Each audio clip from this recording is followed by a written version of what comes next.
I can't marry you. I'm in love with my ex. She cried 2 weeks before the wedding. So I canceled everything, sold the house, and moved states.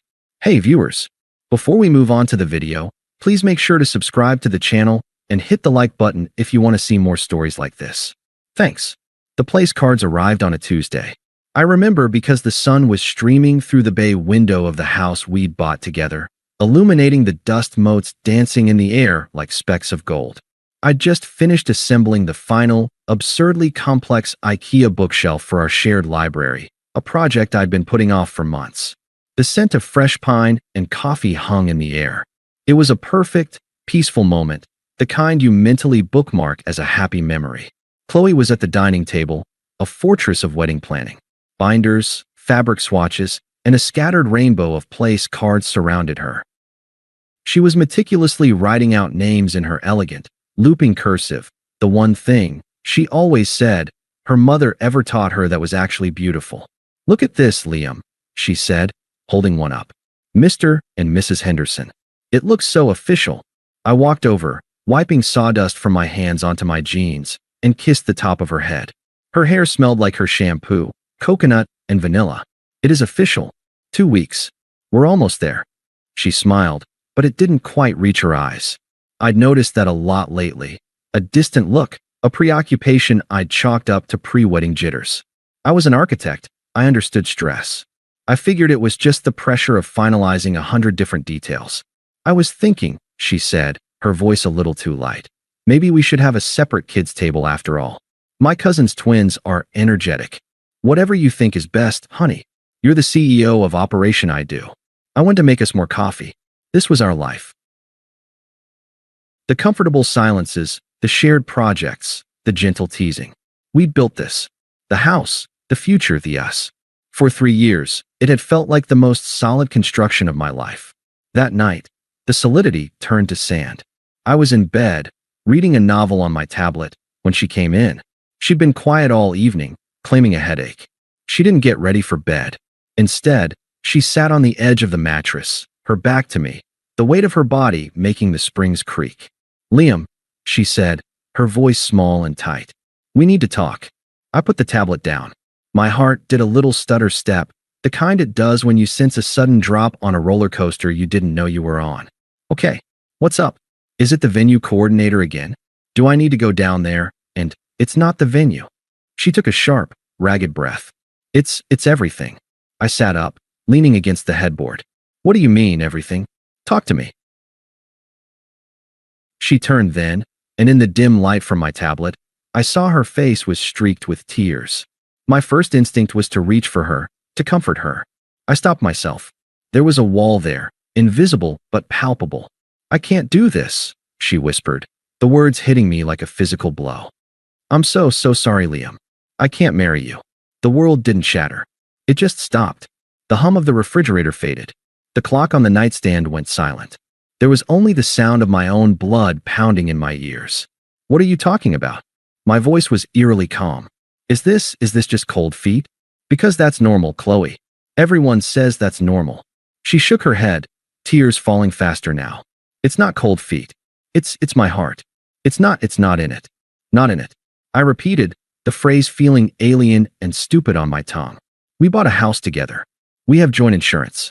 We're getting married in 14 days. Your heart has seemed pretty in it for the last 3 years." "I know. I thought it was," she cried, her voice rising in pitch. "I thought I was over him. I really did. But every time I look at these place cards, every time I taste the cake samples, every time I pick out a song for the first dance, I don't think of you and me. I think of him." The air left my lungs. Him. There was only one him that carried that weight. Jake. The ex-boyfriend from before me. The one with the motorcycle and the reckless smile. The one who'd broken her heart and whose ghost I'd spent years patiently exorcising. "Jake," I said, the name a curse in the quiet room. She nodded, a fresh wave of sobs racking her body. She was the picture of misery, but all I could feel was a cold, spreading numbness. "He reached out a few months ago, just to talk," he said. "And we started talking, and it all just came flooding back. The passion, the intensity, it was never like that with us, Liam. What we have is comfortable. It's safe. But with him, I feel alive. Each word was a precise, surgical cut. So, I said, my voice still flat, devoid of the rage that should have been there. Let me get this straight. For months, while we've been planning our wedding, booking a venue, sending out invitations, buying a fucking house, you've been emotionally involved with your ex-boyfriend. It wasn't like that, she insisted, the classic refrain of the caught. It just happened. I never meant to hurt you. I'm so confused. I can't marry you when I'm in love with someone else. It wouldn't be fair to you. The hypocrisy was so vast, so breathtaking, that I almost laughed. The unfairness was the foundation of this entire conversation. I looked around our bedroom, at the photo of us in Costa Rica on the dresser, at the closet where her clothes hung next to mine, at the stack of wedding binders visible through the doorway. It all looked like a stage set, a flimsy fabrication. The man I was 2 minutes ago would have begged. He would have listed all our happy memories. He would have promised to be more passionate, less safe. He would have fought for her. But that man was gone, dismantled by 6 sentences. I looked at her, at this woman who was crying because she was the one breaking her own heart by betraying me. I saw the entire, pathetic narrative she'd built for herself. The tragic heroine torn between safe, reliable Liam and the passionate, exciting Jake. And I was done being a character in her story. I swung my legs out of bed and stood up. I felt incredibly calm. The kind of calm that comes after a diagnosis, when the worst has been confirmed and all that's left is the treatment. Okay, I said. She stared at me, her sobs hiccuping to a stop. Okay, what does that mean? It means I understand, I said, walking toward the door. You're in love with Jake. You can't marry me. The message is received. Liam, wait, she scrambled off the bed. Aren't you? Aren't you going to say anything else? Aren't you angry? Yell at me. Something. I paused at the doorway, my hand on the frame. I looked back at her, at the stunned confusion on her tear-stained face. She had expected drama. She had expected a scene worthy of her grand, tragic dilemma. I gave her nothing. What would you like me to say, Qley? You've been very clear. You think what we built is comfortable. You think he makes you feel alive.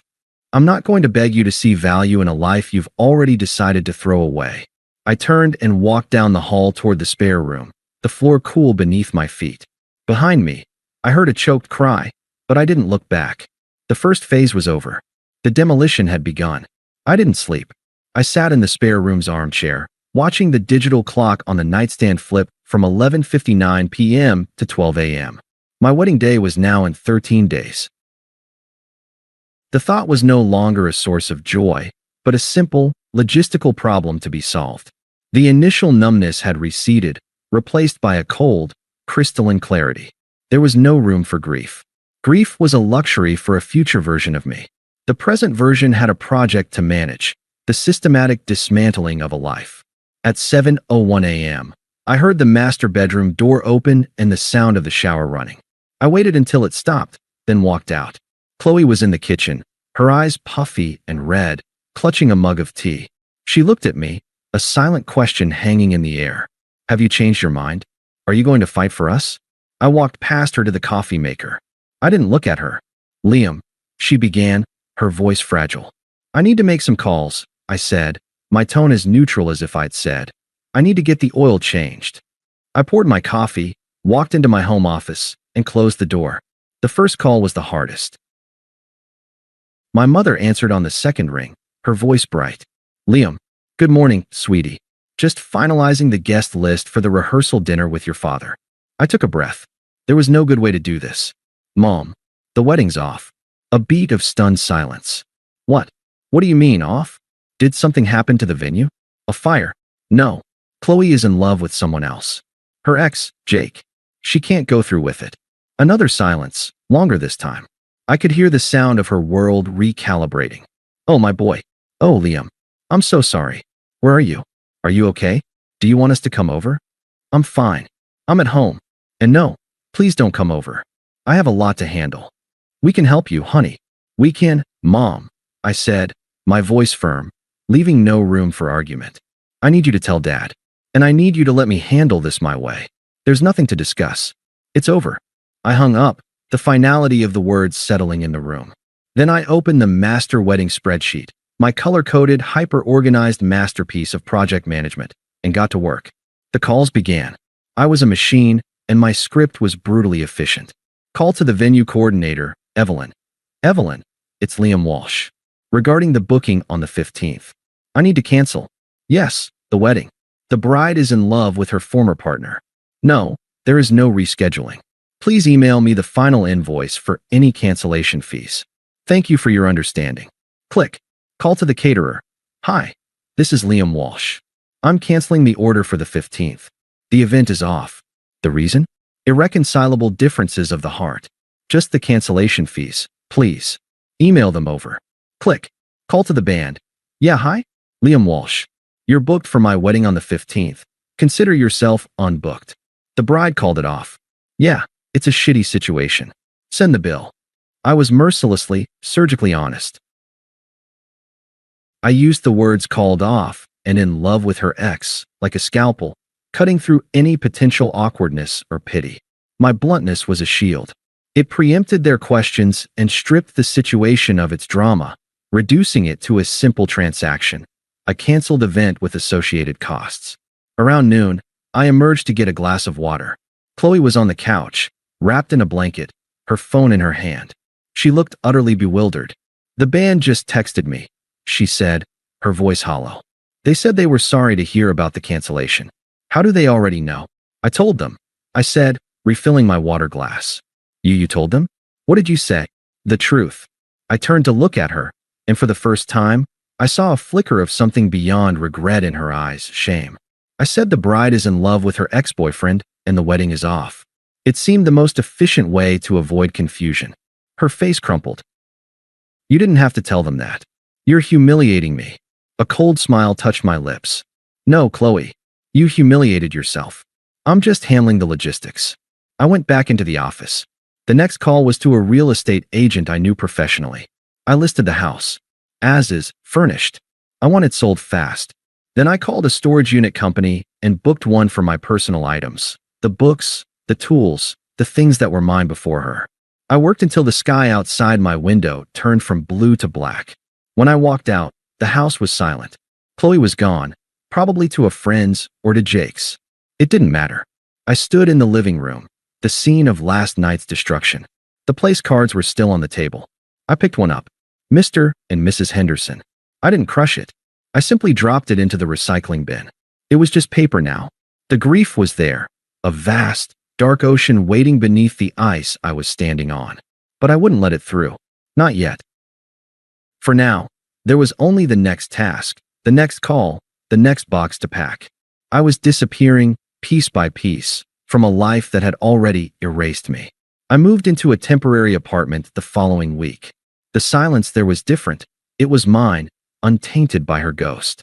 The grief finally broke through the ice, and for a few days, I let it. I sat in the dark. I didn't shave. I ate takeout. I allowed myself to feel the full, crushing weight of the betrayal. And then, when I was done, I stood up, showered, and got back to work. The sale of the house proceeded at a brutal pace. I'd priced it to sell, and it did, in under 10 days. The profit, after the mortgage was paid, was split down the middle. I transferred her half without a note. It was the last financial tether between us. My firm had offices nationwide.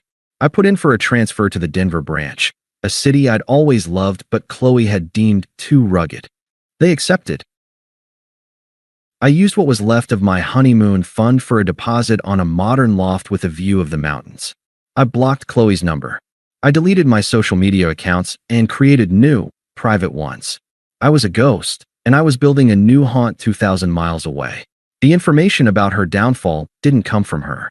It came in drips and drabs from a single, guilt-ridden mutual friend, Stacy, who I'd forgotten to block.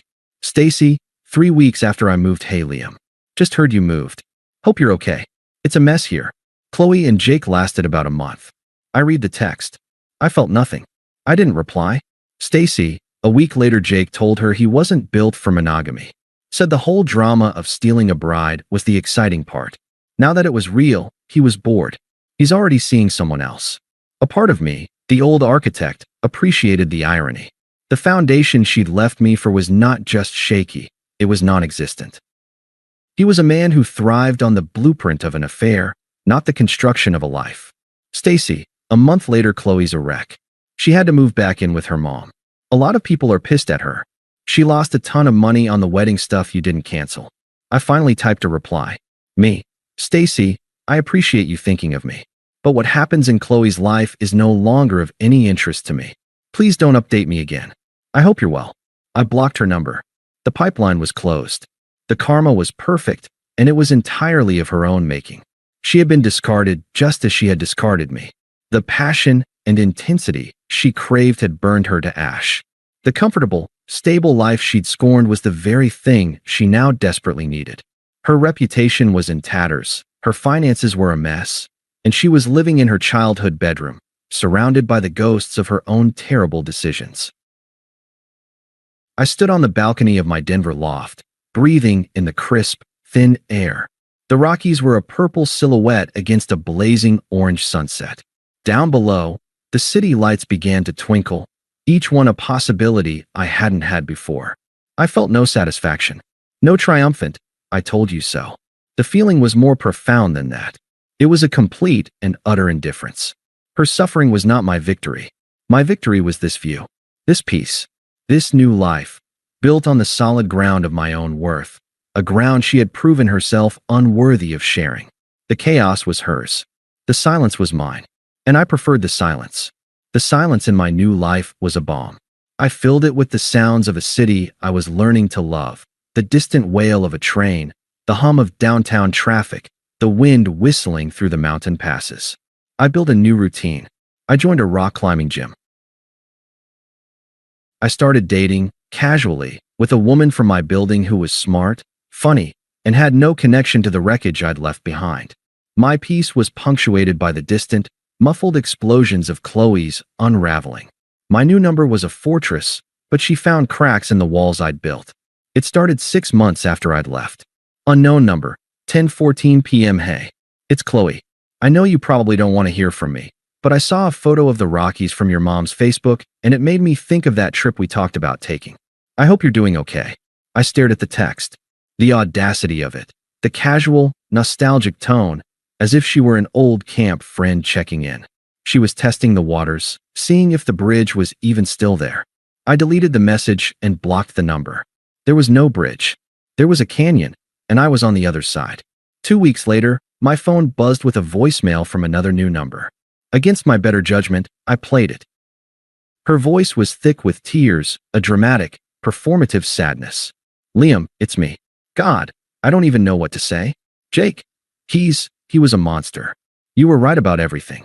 He used me, and then he just left. I've lost everything. Our friends, the house, my future. I'm so alone. I keep thinking about our kitchen and the way you used to make me coffee in the morning. I was such an idiot. I ruined the best thing that ever happened to me. Please, can you just call me back? I need to hear your voice. I felt a distant, clinical pity, the kind you might feel for a character in a depressing movie. She wasn't apologizing for hurting me. She was lamenting the consequences she faced. She missed the coffee I made, the stability I provided, the life I curated. She didn't miss me. I deleted the voicemail. The next assault came via a flying monkey. My phone rang, and the screen displayed a name I hadn't seen in a year. Carol, Qley's mom. I almost didn't answer, but a cold curiosity got the better of me. Mark, it's Carol. Her tone was the same as always, sharp, imperious, assuming compliance. It's Liam, Carol. And to what do I owe the pleasure? She ignored the correction. We need to talk about Qley. She's in a very bad way. That animal she left you for has destroyed her. She's not eating, she's not sleeping. She's a shadow of herself. I'm sorry to hear that, I said, my voice flat and devoid of any actual sorrow. Aren't you going to do something about it? She demanded, her voice rising. You loved her once. A real man would show some compassion. She made a mistake. People make mistakes, Liam. Don't you still care about her at all? This was the crucial moment. The trap was set. Agree, and I'd be pulled back into the drama. Get angry, and I'd be proving I still cared. I chose a third option. The truth. Carol, I said, my voice calm and measured. Qley didn't make a mistake. She made a conscious, sustained choice to betray me 2 weeks before our wedding. The person you're describing, the one who is not eating or sleeping, is dealing with the direct consequences of that choice. Her well-being is no longer my concern. It hasn't been for a long time. I hope she gets the help she needs, but it won't be from me. Goodbye. I hung up on her sputtering protests. That, I knew, would be the final straw for Qley. The calm, unassailable logic was a weapon she couldn't fight. It denied her the emotional explosion she needed to feel validated. It took less than 24 hours for the mask to fully slip. A final text blazed onto my screen from a third number. Unknown number, 11:47 p.m. You are a cold, heartless bastard. You never really loved me, or you would have fought for me. You just gave up and ran away. You're a coward. I'm glad I didn't marry you. There it was. The true colors, blazing with bitter, hypocritical fire. She had rewritten history entirely. In her mind, I was the villain for not begging her to stay after she told me she loved another man. I was the coward for not fighting for a relationship she had already torpedoed. I didn't block the number. I simply deleted the message. She had finally shown the last card in her hand, and it was a joker. She had no power left. A year to the day after I'd signed the initial transfer papers, my new company sent me back to my old city for a major client presentation. It was my first time back. The city felt smaller, like a suit I'd outgrown. The presentation was a success. As I was packing my laptop, my phone vibrated. It was my lawyer. The final paperwork from the house sale, some tax document we'd missed, was ready for my signature. I could sign it electronically, or I could stop by his office, which was just a few blocks away, before my flight. I chose to stop by. I wanted every last thread severed. As I walked out of the sleek high-rise, document in hand, I felt a sense of profound closure. The chapter was officially, legally over. I decided to grab one last coffee from the place Qley and I used to go on Sundays. Not for nostalgia, but as a kind of exorcism. I was standing at the counter, waiting for my order, when I felt a presence behind me. A familiar scent of coconut and vanilla, now soured by a note of stale cigarettes. Liam. I turned. It was Qley. She looked worn. Her clothes were trendy but cheap, a fast fashion imitation of her old style. Her eyes had a frantic, hungry look, and there were new, fine lines around her mouth. The vibrant woman I'd proposed to was gone, replaced by someone harder, more desperate. Qley, I said, my voice neutral, as if acknowledging an acquaintance. I can't believe it's you. She clutched her purse strap like a lifeline. My mom said you were in town for work.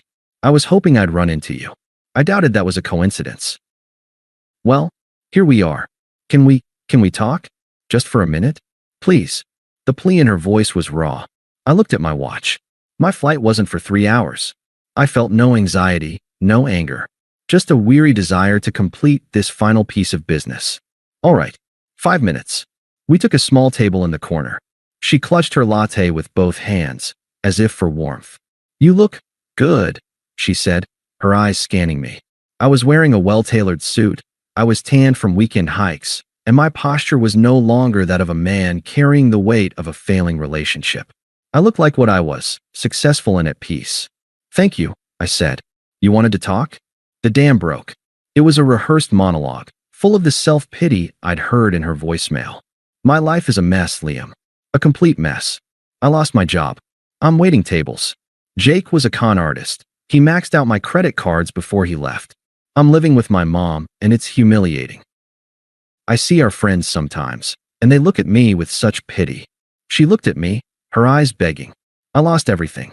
My job, my friends, my home, you. You were my real life. I was an idiot. A scared, stupid idiot. We can start over, can't we? We can get back what we had. I took a slow sip of my black coffee. I let her words hang in the air, let her see that they had no effect on me. Qley, I said, my voice calm and firm, like a teacher explaining a simple concept to a slow student. What we had is a memory, and not a particularly good one. You see, you didn't just break my heart 2 weeks before our wedding. You showed me that the woman I loved was a fiction. The real you was capable of a cruelty and a selfishness I couldn't have imagined. She opened her mouth to protest, but I held up a hand, not harshly, but with definitive finality. And for that, I continued, I'm actually grateful. It forced me to build a life I truly love. A life that isn't built on the shaky foundation of someone else's whims. I don't hate you. I don't wish you ill. But I also don't think about you. You are a closed file. A lesson learned. Tears of frustration now, not sadness, welled in her eyes. So that's it. After everything, you're just going to be this cold, unfeeling robot. I almost smiled. No, I feel plenty. I feel the sun on my face when I hike. I feel the satisfaction of a project well built. I feel excitement for my future. I've just chosen to stop feeling anything for you. It was a choice that improved my life immeasurably.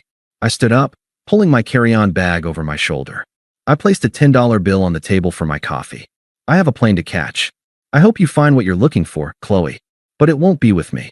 Goodbye. I turned and walked out of the cafe, leaving her sitting there, small and defeated. I didn't look back. The Colorado air was waiting for me, and the mountains were calling me home. She was already a ghost, and I had stopped believing in ghosts a long time ago. Thanks for watching. Make sure to subscribe to the channel and hit the like button. What do you think about this story? Share it in the comments.